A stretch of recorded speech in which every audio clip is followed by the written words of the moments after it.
অনতি বিলম্বে জিয়াউর রহমানকে নিয়ে আপনারা যে কটূক্তি করেছেন, সেই কটূক্তির জন্য ডক্টর সালাউদ্দিন সাহেবকে নিয়ে দুইটি কটূক্তি করেছিলেন, তার চোটে কি করেন আমরা আপনাদের সাথে আছি, আমরা আপনাদেরকে পক্ষ দিব, সবসময় আপনাদের সর্বোচ্চ সহযোগিতা করব।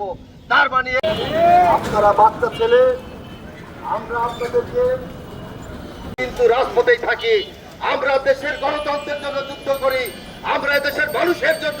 আগে মিনিমাম একদিন চিন্তা করে নেবেন কার বিরুদ্ধে কি বলবেন, কতটুকু সত্যতা। আপনার বয়স মিনিমাম 60 পার হতে হবে।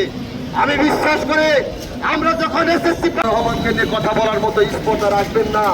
সেদিন গোপালগঞ্জে গিয়েছিলেন, কি হয় সমবিরোধী ছাত্র আন্দোলন, আমরা আপনাদেরকে স্বাগত জানাই। আমরা চাই গণতন্ত্রে বিশ্বাস করে। নতুন রাজনৈতিক সংগঠন নামে কিছু অপরিচিত মুখ রাজনীতিতে নাম লেখিয়ে তারা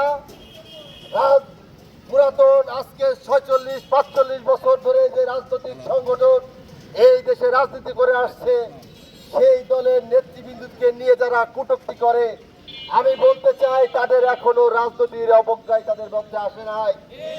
আগে আপনারা রাজনীতি শিখুন, তারপরে শহীদ প্রেসিডেন্ট জিয়াউর রহমানকে নিয়ে আপনারা কথা বলবেন।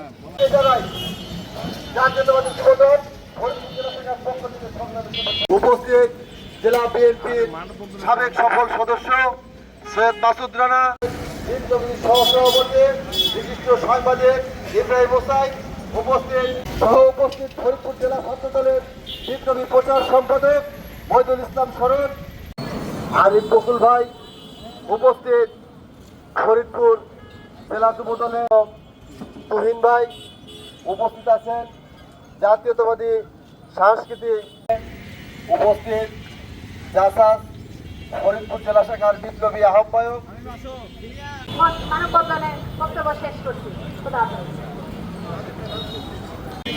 জেলা যুব দলের বিপ্লবী সভাপতি বিসমিল্লাহির রহমানির রহিম।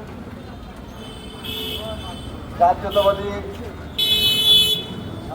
সামাজিক সাংস্কৃতিক জাসাসের নেতাকর্মী আজকে মানববন্ধনে উপস্থিত, সম্বন্ধে তাদের বিকৃত উক্তি এবং তারা যে উদ্ধত্ত যে ধৃষ্টতা দেখিয়েছেন, আমরা তার তীব্র প্রতিবাদ করেন। তারা যেন বাংলাদেশের অন্তত ভাবেন সিনিয়র নেতৃত্ব সম্বন্ধে এই সমস্ত বিব্রতকর উক্তি তাদের মুখে যেমনি মানায়।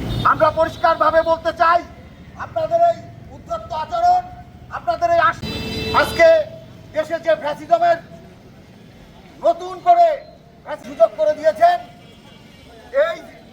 এই কর্মকাণ্ড থেকে আপনারা অনতি বিলম্বে জনগণকে সঙ্গে নিয়ে জাতীয়তাবাদী দলের সমস্ত নেতাকর্মী আপনাদেরকে প্রতিহত করবে।